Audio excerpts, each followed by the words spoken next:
Everyone always wants to know, like, how did you come from, the southeast corner, right above the Florida Panhandle, to working on these multi-million dollar campaigns and all these big clients?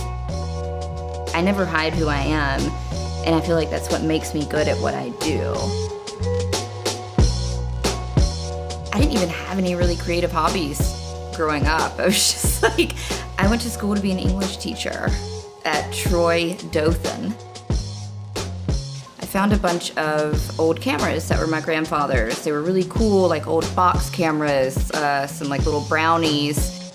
I just thought they were beautiful and I didn't want to have them sitting around, so I started looking up YouTube videos and taught myself how to clean them and restore them, and then eventually started shooting with them.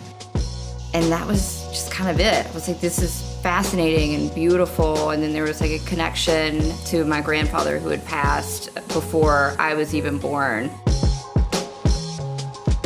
I started really diving into like alternative methods of shooting and processing, whether it be putting like a prism filter onto a lens, or what I really love and have done a lot is soaking. So like I'll soak like the whole canister of 35 millimeter in like dish soap and something acidic.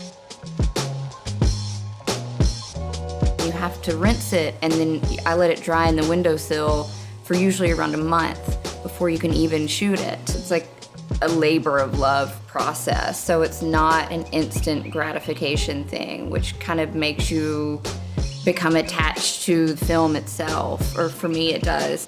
But then when it comes out, you don't know what you're getting. Who knows? And it can either be really sticky and gross and nothing is there, or it's just really beautiful and it's something special and you have no idea, but no one else can replicate that either. And it looks like something that came out of a dream.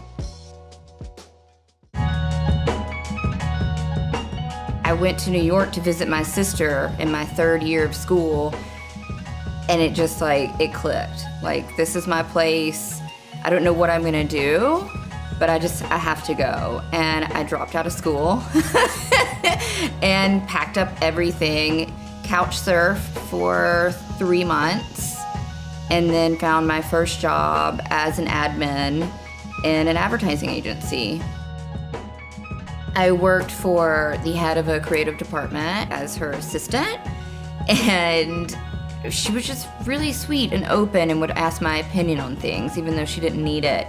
And she saw my personal photography work one day. She just like, I don't know how, but she got to my website, she saw my personal work. She was like, what are you doing? Like, you have a great eye, you have great taste, you should be an art buyer. I'm gonna help you get there because I know that there's potential here. And I was like, I have no idea what that is. Like, growing up, I was told like, hey, you can be an accountant, you can be a nurse, be a school teacher. And that's kind of really all I remembered. And I was like, I don't know what an art buyer is, but it sounds cool and I love art, like, let's get it. So I started helping the production department look for stock imagery, because that's the first step into production and advertising. It's just like purchasing stock photos, right? Which is kind of boring, but you still have to have an eye for it. You have to find what doesn't look super fake, what might look more natural. And I think, the ultimate goal for advertising is like, yes, they're trying to sell stuff, but essentially you really need to make some sort of emotional connection. Then I started searching for photographers and directors and just trying to insert myself in every project. And I was like, well, maybe I know somebody, because I've been in the photography community constantly looking for inspiration for my own work. I already had this Rolodex of people that I loved and I thought were amazing. I'm like, okay, maybe these are more fine art photographers because that's what I love, but why can't this be applied to advertising? Why does everything have to look so addy? When a client sends us a brief, they usually are just giving us their goal and what they want to get out of it and their market. And I look at the creative and then determine who is the best person. It's like, okay, this photographer could turn this into something that's really high art and feels like fashion. Or maybe this photographer who's also a director, and we could do a few motion pieces for it, and maybe this will be a more fun and poppy way to do it.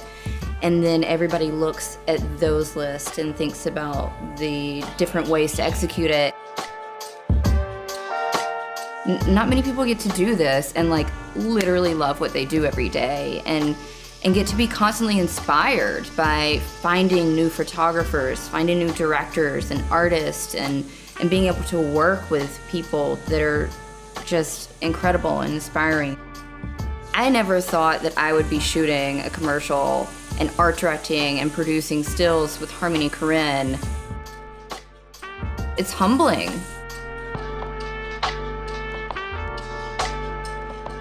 What makes my job really fun is bringing my like innate passion and love for art and photography and making sure that that's integrated into my advertising work, not just my personal work.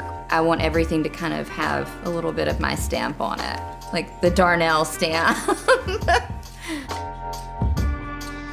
I am a creative producer because I think it's important to embrace who you are. If you want to be a creative and you want to find what you're really good at and passionate about and integrate that into a lifelong career, I think you have to embrace the person that you are. It might take a minute to find it. It took me a minute to figure out who I was, but then really dive into it because people will love it. You will find the industry or the person that latches onto that is like, this type of freak that you are is important and is cool, and this is what you should be doing, and lean into what kind of things you're bringing to the table that might be a little bit different.